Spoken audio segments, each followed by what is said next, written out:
የዛሬው ጨዋታ ትልቁ ርዕሰ ጉዳይ ግን ፍራንክ ነው።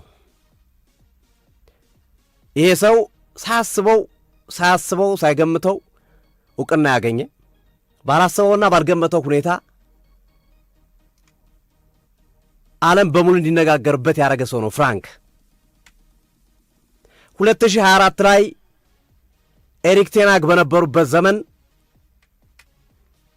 ይሄ ሰው አንድ ቃል ይገባል። ቃሉን ከመግባቱ በፊት ግን የማንቸስተር ዩናይትድ አቋም ወጥ አልሆን ብሎ አሳስቦት ነበር። ተቸግሮ ኤሪክ ቴን ሃግ በነበሩበት ዘመን ማለት ነው። እና በዛን ወቅት ድንገት የገባው ቃል ነው እንግዲህ ዓለም ላይ ፌመስ ያደረገው ዝነኛው ነውና ኢቭን ለዛሬው ጨዋታ እንኳን ትልቁ መነጋገሪያ ጉዳይ ከጨዋታው በላይ ትልቁ መነጋገሪያ ጉዳይ ሆኖ ብቅ ያለው ፍራንክ እንግሊዛዊ ነው። የተወለደው ኦክስፎርድ ነው። የሚኖረው ስፔን ነው። በነገራችን ላይ ነዋሪነቱ ስፔን ነው ፍራንክ። እና የሰው ጸጉሬን 5 ተከታታይ ጨዋታ ማንቸስተር ዩናይትድ ካላሸነፈ አልቆረጥም የሚል ሐሳብ ይዞ ይመጣል። ከዛ በኋላ እንደ ቀልድ የተነሳው ሐሳብ ግን ሩበን አሞሪም 3 ተከታታይ ጨዋታ አሸንፈው ከዛ በኋላ ማሸነፍ አልቻሉም። እንዲሁ በየጊዜው እየጠበቀ ዛሬ ከዛሬ ነገ ሲል ዛሬ 493ኛ ቀኑ ላይ ደርሷል። 18 ወራት ጸጉሩን ሳይቆረጥ ነው የኖረው ፍራንክ። እና በየጊዜው ይሄ ነገር እየተነሳ ማንቸስተር ዩናይትድ 2-3 ጨዋታ ሲሄድ እየተነሳ መነጋገሪያ ይሆን ነበር። አሁን ሊቆረጥ ነው ይሄ ልጅ ይባል ነበር። ተመልሶ ማንቸስተር ሲሸነፍ ጉዳዩ ይድበሰበሳል ወይም ይረሳል። ማንቸስተር 2 ጨዋታ ተከታታይ 3 ጨዋታ ሲያሸንፍ እንደገና ተመሳሳይ ነገር እንመለከታለን። ያውነኛው ግን ቁርጥ ነው ያሉ ይመስላሉ ማይክል ካሪክ 4 ተከታታይ ጨዋታ አሸንፈዋል፣ ያውም በምርጥ አቋም። 5ኛ ተከታታይ ጨዋታቸውን የሚያደርጉት ደግሞ ከሜዳቸው ውጪውን እንጂ በሊጉ የደረጃ ሰንጠረዥ ወራጅ ቀጠና ውስጥ ከሚገኘው ዌስትሃም ጋር የሚደረግ ጨዋታ ነው። ብዙዎች ተስፋ ያደርጉት ለዛ ነው። ጨዋታው ከዌስትሃም ጋር መሆኑ ይበልጥ ለማንቸስተር ዩናይትድ ድል አንኳኩታ ወደ ቤቱ እንድትመጣ ታረጋል ይሆናል የሚል ግምት እንዲያዝና የበለጠ ማንቸስተር ዩናይትድ ከዚህ በፊት ከነበሩት ጨዋታዎች አንጻር ከነ አርሰናል፣ ከነ ሲቲ፣ ከነ ቶተንሃም፣ ከነ ፉላም ጨዋታ አንጻር ይሄኛው ጨዋታ በጣም በንጽጽር ውስጥ እንኳን የሚገባ አይደለም ካላቸው የተጫዋች ኳሊቲ አንጻር ነው። ስፕሪንቶ ሳንቶ በኋላ ላይ እናነሳዋለን። ጨዋታዎቹ ለዌስትሃም ምን ያስፈልጋሉ፣ ለማንቸስተር ዩናይትድ ያላቸው ወቅታዊ አቋምና መሰል ነገሮችን በኋላ ላይ እናነሳለን። ግን እንዳጠቃላይ ይሄ ጨዋታ በቀላሉ ማንቸስተር ዩናይትድ ያሸንፍበታል ተብሎ የሚገመት ጨዋታ ነው እና ፍራንክ ከ493 ቀናት በኋላ ከ18 ወራት በኋላ ዛሬ ጸጉሩን ይቆረጣል ማለት ነው ማንቸስተር ዩናይትድ ካሸነፈ። ይሄ ሰው ጸጉሩን ከተቆረጠ ጸጉር ቤት ትቶት አይሄድም ወይም ተጠርጎ በማዳበሪያ እንዲጣል አላረግም ብሏል። ጸጉሩን ለበጎ አድራጎት ነው የሚሰጠው፣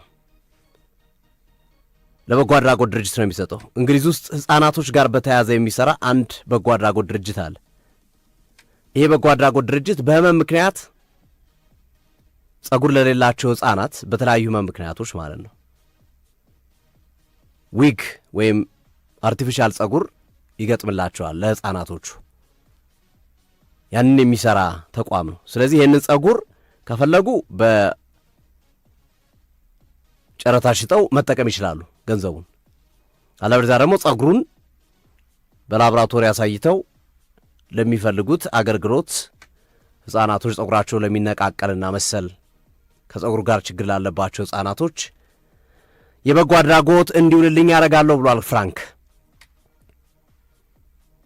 ስለዚህ ይሄ በትልቁ በዛሬው ጨዋታ ላይ የሚጠበቀው ዋነኛ ነገር ይሄ ነው። ይሄን ጨዋታ ምናልባት ፍራንክ 5ኛ ጨዋታ ሆኖ ጸጉር የሚቀረጥበት ቀን ባይሆን ኖሮ ይሄ ጨዋታ በዚህ ልክ ይጠበቃል የሚል እምነት የለኝም። ያን ያህል ቅመም ሆኗል የፍራንክ ጉዳይ። ማንቸስተር ዩናይትድ ይሄን ልጅ ጸጉሩን ያስቆርጧል፣ ካሪክ ጸጉሩን ያስቆርጧል የሚሉ ጉዳይ ይነሳል። ካሪክ ራሱ ተናግሯል።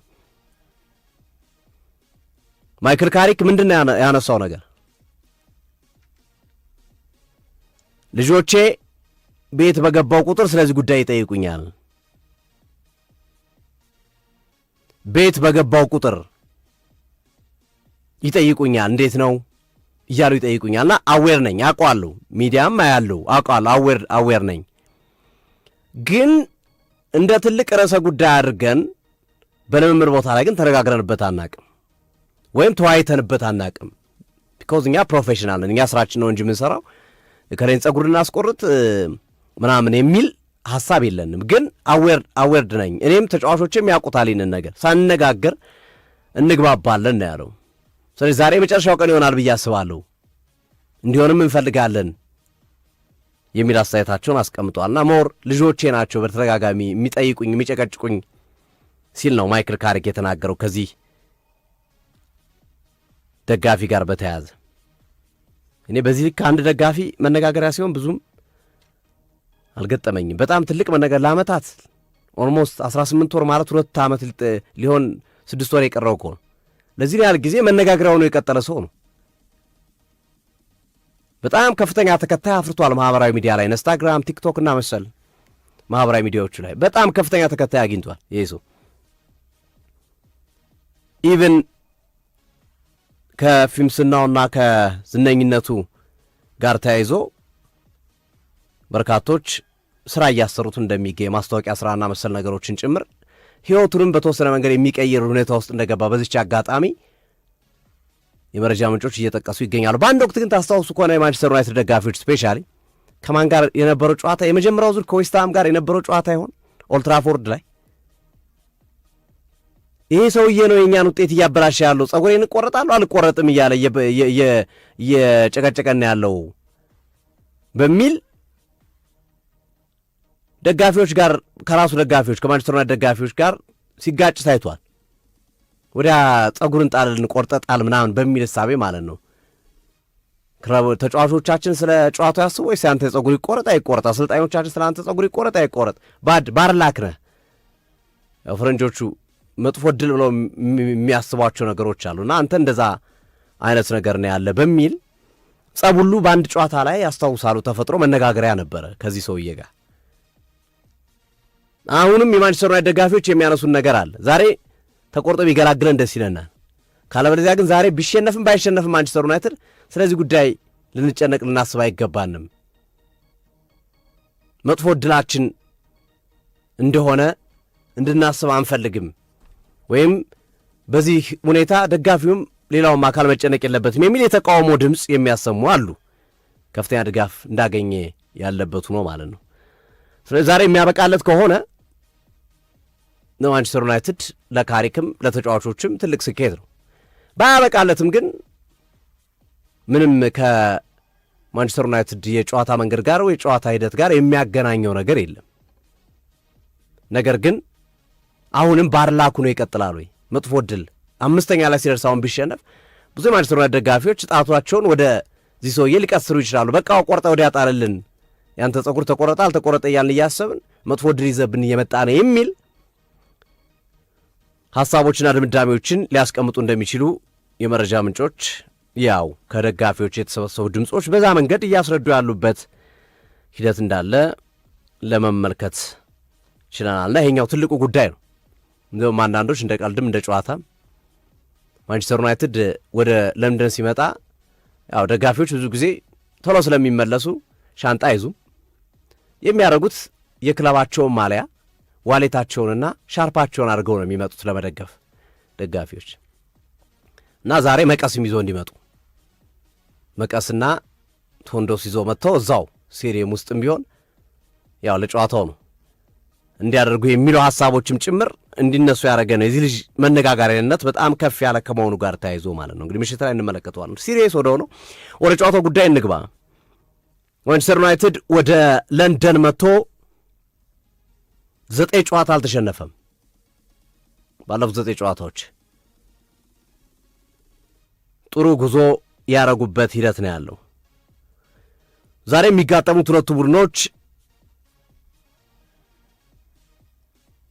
ተጋጣሚዎቻቸው 2-2 አሸንፈው ነው የመጡት። ኑኖ ስፕሪንቶ ሳንቶም በርንሌይን በለንደን ኦሎምፒክ ስቴዲየም 2-2 አሸንፈዋል። እንደዚሁም ማንቸስተር ዩናይትድ ኦልድ ትራፎርድ ላይ ቶተንሃምን 2-2 አሸንፏል። ተመሳሳይ ውጤት ይዞ ነው የመጡት። በመጀመሪያው ዙር ጨዋታቸው ባለፈው ታህሳስ በተደረገው ጨዋታ 1-1 አቻ መጠናቀቁ ይታወሳል። ማንቸስተር ዩናይትድ ለረጅም ደቂቃ ሲመራ ቆይቶ ማጋሳ የተባለው የማንቸስተር ዩናይትድ ተጫዋች በመጨረሻ ደቂቃ አስቆጥሮ የዲያጎ ዳሎን ጎል አጣፍቶ የማንቸስተር ዩናይትድ ደጋፊዎችንም ሩበን አሞሪምንም ቀልብ የገፈፈ ቅስም የሰበረ የመጨረሻ ደቂቃ ጎል ነበር ያስቆጥሩባቸው። ዌስትሃም ለረጅም ጊዜ የማንቸስተር ዩናይትድ ችግር አልነበረም። ለምሳሌ በ28 ጨዋታ 3 ድል ብቻ ነበር የነበረው። ነገር ግን ካለፉት 6 ጨዋታ ዌስትሃም 4ቱን አሸንፏቸዋል ማንቸስተር ዩናይትዶች። በኤሪክ ቴን ሃግ ዘመን በአሞሪምም ዘመን ተመሳሳይ ነገሩን እንመለከታለን። ላለፉት 66 ዓመታት ዌስትሃም በደርሶ መልስ ከማንቸስተር ዩናይትድ ነጥብ ወስዶ አያውቅም። በደርሶ መልስ የመጀመሪያው ዙር ጨዋታ ላይ 1 ነጥብ ወስዷል። ዛሬ 1 ነጥብ ከወሰደ ወይም ዛሬ 3 ነጥብ ከወሰደ በደርሶ መልስ ከማንቸስተር ዩናይትድ ነጥብ በመውሰድ እስከ 66 ዓመታት በኋላ ለመጀመሪያ ጊዜ እንደሚሆን ይጠበቃል። ካደረጉት ማለት ነው። በዛሬው ጨዋታ ላይ በትልቁ አሁንም በማንቸስተር ዩናይትድ የሚጠበቁት 3ቱ የአጥቂ መስመር ተጫዋቾች ናቸው። እጅግ የተዋጣለት ጥምረት በማንቸስተር ዩናይትድ እየተመለከትን የምንገኘው በብሩኖ ፈርናንዴዝ፣ በብሪያን ምቡሞና በማቲያስ ኩኛ አማካኝነት የተፈጠረው ጥምረት እጅግ አስደሳች ነው። ብሩኖ ፈርናንዴዝ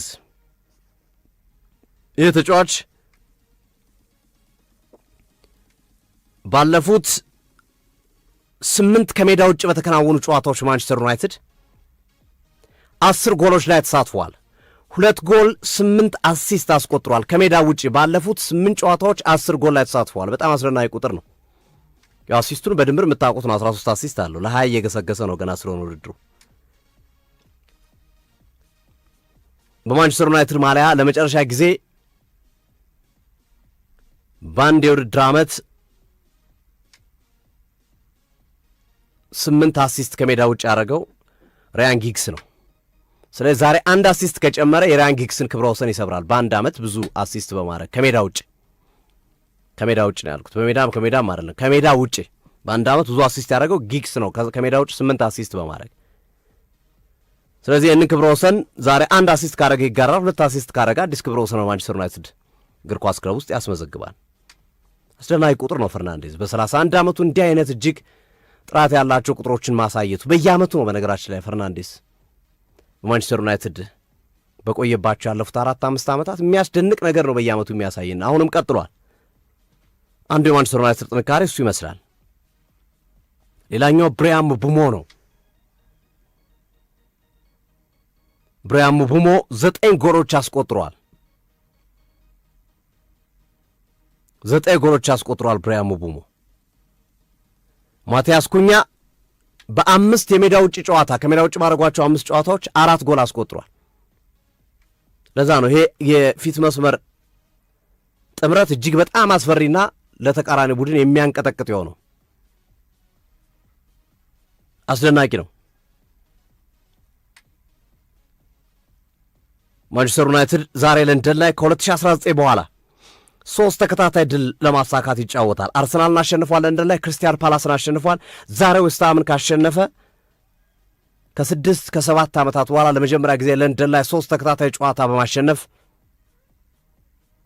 አስደናቂ ስራ መስራት የሚችልበትን ሂደት መፍጠር ይችላል።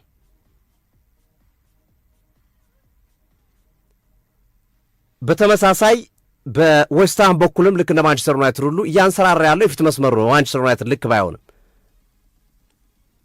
የጃረድ ቦውንና የሱማርቪል የሰሞነኛ እንቅስቃሴ በጣም አስደናቂ ነው። በርንሌይ ላይ ላገኙት ውጤት የነዚህ ተጫዋቾች ጥምረት በጣም አስገራሚ ነው። ቦውን በዌስትሃም ማሊያ ማንቸስተር ዩናይትድ ላይ ብዙ ጎል ያስቆጠረ ተጫዋች ነው። ጃረድ ቦውን 3 ጎል አስቆጥሯል ማንቸስተር ዩናይትድ ላይ። የመዶሻዎቹን ማሊያ ለብሶ ማንቸስተር ዩናይትድ ላይ ይህን ያህል ጎል ያስቆጠረ ተጫዋች የለም በታሪክ። ጃረድ ቦውን ግን 3 ጎል አስቆጥሯል። ሳመርቪል በ5 ጨዋታ 5 ጎል አለው። በጥሩ መሻሻል ላይ የሚገኝ ተጫዋች እንደሆነ በደንብ መመልከት እንችላለን። ግን ኦቨርኦል በአጠቃላይ የጨዋታ እንቅስቃሴ ዌስትሃም እንደምታውቁት ወራጅ ቀጠና ውስጥ ነው ያለው። ለንደን ላይ ካደረጋቸው ያለፉት 20 ጨዋታ ማሸነፍ የቻለው 4 ብቻ ነው። 12 ተሸንፏል፣ 4 ወጥቷል። ያሸነፋቸውን ቡድኖች ሲገጥማቸው ወራጅ ቀጠና ውስጥ የነበሩ ቡድኖች ናቸው። 3ቱን የሚያሸነፋቸው ከ4ቱ 3ቱን ያሸነፋቸው ሲገጥማቸው እነሱ ወራጅ ቀጠና ውስጥ ነው የነበሩ ናቸው። ስቲል ዌስትሃም ወራጅ ቀጠና ነው፣ ግን ከሱ በታች ነው። ለምሳሌ በርንሌይን 2-0 ሲያሸንፍ በርንሌይ ከሱ በታች ያለ ቡድን ነው፣ ከዌስትሃም በታች ያለ ቡድን ነው። እንዲህ እያለ 3ቱም ቡድኖች ያሸነፋቸው ከ4ቱ ለንደን ላይ ከ20 ጨዋታው 3ቱ ከሱ በታች ያሉ የወራጅ ቀጠና ውስጥ ያሉ ቡድኖች ናቸው። ይሄ የሚያሳየን ምን ያህል ደካማ ቡድን እንደሆነ ነው። ዌስትሃም ምን ያህል ደካማ ቡድን እንደሆነ በደንብ ያሳየናል። ማክሰኞ ምሽት ግን ለዌስትሃም ገድናት በ15 የሜዳ ጨዋታ 3 ሽንፈት ብቻ ነው ያስተናገዱት። በተቃራኒው ማንቸስተር ዩናይትዶች በማክሰኞ ቀን ሲጫወቱ ካለፉት 9 ጨዋታዎቻቸው ማሸነፍ የቻሉት አንድ ነው። የቀን ጉዳይ የሚባለው ማለት ነው። ማክሰኞ ቀን ላይ ማንቸስተር ዩናይትድ ብዙ አልቀናውም። ባለፉት 9 ጨዋታ 1 ድል ብቻ ነው ያለው። በሁለቱም ቡድን በኩል ጉዳት ያስተናገዱ ተጫዋቾች አሉ። በማንቸስተር ዩናይትድ በኩል ፓትሪክ ዶርጉ፣ ሜሰን ማውንት፣ ማቲያስ ዲሊት እነዚህ ተጫዋቾች 100% የማይኖሩ ናቸው። ሌኔሮም ከቡድኑ ጋር አብሮ እንዳልተጓዘ አንዳንድ ምንጮች እየጠቀሱ ይገኛሉ። የተለመዱ 3 ተጫዋቾች ግን በዛሬው ጨዋታ ላይ አይኖሩም። ዶርጉ፣ ማውንትና ማቲያስ ዲሊት። ከዶርጉ ውጪ ማውንትና ማቲያስ ዲሊት በተወሰነ መንገድ በጥቂት ሳምንታት ውስጥ ቡድኑን የሚቀላቀሉ ናቸው። የረጅም ጊዜ ጉዳት አይደለም የገጠማቸው። እነዚህ ነገሮች ይጠበቃሉ። በነገራችን ላይ ብራያን ምቡሞ በቶተናሙ ጨዋታ ላይ ዲስኮምፎርት ወይም ጥሩ ስሜት ስላልተሰማውም ጭምር ነው ቀይረው ያስወጡት። ታክቲካል ያለው ነገር እንዳለ ሆኖ ግን ያው የተወሰነ የጉዳት ስሜት ስለነበረው ነበር ያወጡት። ግን በቂ ረፍት ስላረገ ለዛሬው ጨዋታ ደርሶላቸዋል። አብሮ ከቡድኑ ጋር ተጉዟል። አጠራጣሪ ነበር የሚሉ መረጃዎች እየወጡ ነበረ። ስለዚህ የተሟላ ቡድን ነው ማንቸስተር ዩናይትድ። ከደርጉ ማውንትና ማቲያስ ዲሊት ውጭ ያሉት በሙሉ ተጫዋቾቹ በዛሬው ጨዋታ ላይ የሚሳተፉ ይሆናል። በዌስትሃም በኩል ሁለተኛ ግብ ጠባቂያቸው ፋቢያንስኪ የለም። ሌላኛው ከጥቂት ጨዋታዎች በፊት ሳምንታት በፊት በቀይ ካርድ የተሰናበተው ቶዲቦ ቅጣት ላይ ስለሆነ በዛሬው ጨዋታ ላይ የማይጫወቱ ይሆናል። ከዛ ውጭ ግን ኑኖ ስፕሪንቶ ሳንቶ የጉዳት ዜና የለባቸው። ሁለቱም ቡድኖች ማንቸስተር ዩናይትድም ማይክል ካሪክ ከመጣ በኋላ ጥሩ መነቃቃት ላይ ይገኛል። በተመሳሳይ ዌስትሃምም ያለፉት 2-3 ሳምንታት ላይ ጥሩ ለውጥ እያመጣ የሚገኝ ቡድን ነው። ከ2 ሳምንት ምናምን በፊት ሊሰናበቱ ነበር አሰልጣኙ ኑኖ ስፕሪንቶ ሳንቶ። ባለፉት ተከታታይ 2 ጨዋታዎች ላይ ያሳዩት አቋም ግን እየተስተካከለ መምጣት፣ ማሸነፍ፣ ወደ አሸናፊነት መንፈስ መምጣት እና ከነሱ በላይ ያሉት የነ ኖቲንጋም ፎረስት የነ ሊድስ መሸነፍ እንታገስ ወደሚለው ሂደት ፈጥሮላቸዋል። እንታገስ፣ ምክንያቱም አሁን በደረጃ ሰንጠረዡ ዌስትሃም ወራጅ ቀጠና ይኑር እንጂ የዛሬውን ጨዋታ ማሸነፍ ከቻለ ዌስትሃም ከወራጅ ቀጠና ለመውጣት የሚንደረደር ይሆናል። ከወራጅ ቀጠና ውጭ ካለው ኖቲንጋም ፎረስት ጋር ያለው ነጥብ የ3 ነጥብ ልዩነት ነው። ዛሬ ቢያሸንፍ እኩል ያደርገዋል ነጥቡን ኖቲንጋም እስኪጫወት ድረስ። ስለዚህ ዌስትሃም የበርንሌይና የወልብስ ጉዳይ ያበቃ የተጠናቀቀ ይመስላል። ከወራጅ ቀጠና ለምሳሌ በርንሌይ ከኖቲንጋም ያለው ርቀት 11 ነጥብ ነው። ወልብስ 18 ነጥብ ነው ልዩነት ያላቸው። የእነዚህ የበርንሌይና የወልብስ ጉዳይ እያበቃ ነው። ፀሐይ እየጨለመችባቸው፣ ጀንበሩ እየጨለመ ወደ ጨለማው እየገቡ ያሉ ናቸው፣ ይወርዳሉ። ዌስትሃም ግን ከኖቲንጋም ፎረስት በ3 ከሱ በላይ ካለው 16ኛ ደረጃ ላይ ከሚገኘው ሊድስ ዩናይትድ እና 15ኛ ደረጃ ከሚገኘው ቶተናም ጋር ያለው የነጥብ ልዩነት 6 ነው። 2 ጨዋታ ማለት ነው። ስለዚህ የዛሬውን ጨዋታ ዌስትሃም ካሸነፈ የመትረፍ እድሉ እንደገና ወለል ብሎ የሚከፈትበትና እነ ኖቲንግሃም ፎረስትን እነ ሊድስን እነ ቶተንሃምን መጣውባችሁ ማለት የሚችልበት እድል ነው ያለው። በእርግጥ ቀጣዮቹም ጨዋታዎቹ ከባባድ ናቸው። ከአርሰናል ጋር አለው፣ ከሲቲ ጋር አለው በተከታታይ ዌስትሃም ግን አይታወቅም ከዛ በኋላ ምን እንደሚፈጠር። አሁን ከፊት ያለውን ነው ማሸነፍ የሚጠበቅብህ። ማንቸስተር ዩናይትድ 4ኛ ቦታ ላይ ኮምፎርቴብል ነው፣ 5 ነጥብ ልዩነት አለው ከሊቨርፑል። ነገር ግን ከተከታዩ ቼልሲ ጋር ያለው የነጥብ ልዩነት 1 ነው። አቻ ከወጣ ዛሬ ቼልሲ ካሸነፈ ሊድስን 4ኛ ቦታውን ሊያፈናቅለው ይችላል። ማንቸስተር ዩናይትድ ካሸነፈ ደግሞ እና ቼልሲ አቻ ከወጣ ወይም ከተሸነፈ ከሊቨርፑል ብቻ ሳይሆን ከቼልሲም መራቅ የሚችሉበትና ለሁለተኛና ለሶስተኛ ደረጃ ስፔሻሊ ለሶስተኛ ደረጃ አስቶን ቪላን ቦታ ለመቀማት የሚንደረደሩበት ውጤት ይሆናል። የዛሬውን ጨዋታ ማሸነፍ ከቻሉ እንደገና ወደ 3 ከፍ ለማለት ከ4 ወደ 3 ከ7 ከ8 ወደ 4 መጥተዋል። ከ4 ደግሞ እንደገና ወደ 3 ከፍ ካለ ደግሞ ወደ 2 እያሉ ነገሮችን ማጥበብ የሚችሉበትን አጋጣሚ መጠቀም የሚችሉበትን ሂደት የሚፈጥሩበት ነው የሚሆነው። ስለዚህ ለሁለቱም ወሳኝ ጨዋታ ነው። ግን የወሳኝነቱ መጠን በእኔ እምነት ለዌስትሃም ከፍ ያለ ነው። ለዌስትሃም ምክንያቱም ዌስትሃም ላለመውረድ ነው። ማንቸስተር ዩናይትድ ደግሞ ቶፕ 4 ላይ ኮምፎርቴብል ነው። ግን ከስሩ ቼልሲ ስላለ በእንግሊዝ ፕሪሚየር ሊግ ምንም ጥያቄ ነው። ዘንድሮም 5 ነው የሚሳተፉት እንዳለ ክለቦቻቸው ወደ ቀጣዩ ዙር ከማለፋቸው ጋር ተይዞ ከጥሮ ማለፉ በኋላ የሚለይ ነው የሚሆነው። ግን ሞሮርለስ 5 ቡድኖች እንዳምናው የመሳተፍ እድላቸው ሰፊ ይመስላል። ማንቸስተር ዩናይትድ ቅድም ያልኳቸው ነገሮች ናቸው የካሪክን አሸናፊነት መንፈስ ለማስቀጠል 4ኛ ቦታ ላይ ይበልጥ ተስማሚ ቦታ ለማድረግና እንደገና ወደ 3ኛ ለመግፋት የሚደረግ ጨዋታ ነው። ያው ምንድን ነው የአንድ ሰው ለምሳሌ ሆስፒታል ገብቶ እያጣጣረ ያለ ሰውና እርቦት ምግብ የሚፈልግ ሰው እኩል አይደለም ትሪት የሚደረገው አይደለ?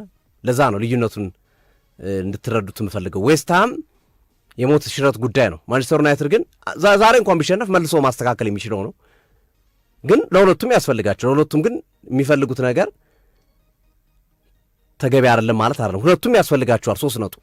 ይበልጥ ግን ዌስትሃሞች በጣም በጣም ያስፈልጋቸዋል። ግን ዌስትሃም እያሳየ ካለው ደካማ አቋምና ካለበት ቦታ አንጻርና ከተጫዋቾች ጥራት አንጻር ማንቸስተር ዩናይትድ ይህንን ጨዋታ አዌይም ቢሆን ለንደን ስቴዲየምም ቢሆን ከሜዳቸው ውጭም ቢሆን አሸንፈው የመውጣት እድላቸው ሰፊ ነው ካሳዩት የሰሞነኛ ብቃትም አንጻር ስናመጣጥም ማለት ነው።